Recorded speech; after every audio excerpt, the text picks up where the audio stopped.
Hello everyone, welcome back to the channel. 31 जुलाई तक अगर आप अपनी इनकम टैक्स रिटर्न नहीं भर पाए तो अभी भी आपके पास मौका है। अभी भी असेसमेंट ईयर 23-24 की इनकम टैक्स रिटर्न भरी जा सकती है, लेकिन अब आपको उसके ऊपर लेट फीस देनी पड़ेगी। और ये ITR हम कब तक भर सकते हैं?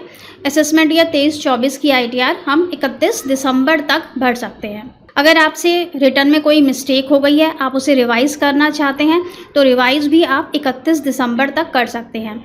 और अगर आप भरना भूल गए और आप फ्रेश फाइलिंग करना चाहते हैं तो वो भी आप 31 दिसंबर तक कर सकते हैं।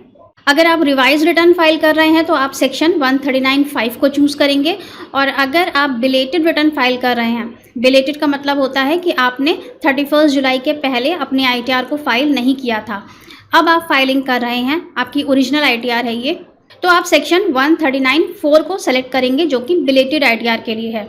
और बिलेटेड ITR के ऊपर ही हमें सेक्शन 234F में लेट फीस देनी पड़ती है। सेक्शन 139(5) रिवाइज ITR को आप चूज़ करेंगे तो उस पर आपको कोई भी लेट फीस नहीं लगेगी। तो चलिए आज के वीडियो में यही डिस्कस करेंगे कि अगर आप बिलेटेड ITR फाइल कर रहे हैं 31 जुलाई तक, अगर आपने ITR फाइल नहीं की थी तो अब आपको कितनी लेट फीस उस पर देनी होगी, साथ ही क्या क्या यहाँ पर और नुकसान आपको हो सकते हैं। 31 जुलाई के बाद ITR फाइल करने पर आपको लेट फीस लगती है सेक्शन 234F में। अगर आपकी ग्रॉस टोटल इनकम 2.5 लाख रुपए से कम की है तो आपके लिए ITR फाइलिंग भी मैंडेटरी नहीं है, साथ ही कोई लेट फीस भी नहीं लगेगी। लेकिन अगर आपको TDS रिफंड क्लेम करना है या आपको स्टॉक मार्केट से शॉर्ट टर्म लॉन्ग टर्म हो रहा है लेकिन वो विद इन द लिमिट है, मतलब 2.5 लाख रुपए से कम है, तो इस केस में आपको ITR फाइल करना मैंडेटरी है। अगर आपकी नेट टैक्सेबल इनकम 2.5 लाख और 5 लाख रुपए के बीच की है तो आपको 1,000 रुपये की लेट फीस देनी पड़ेगी।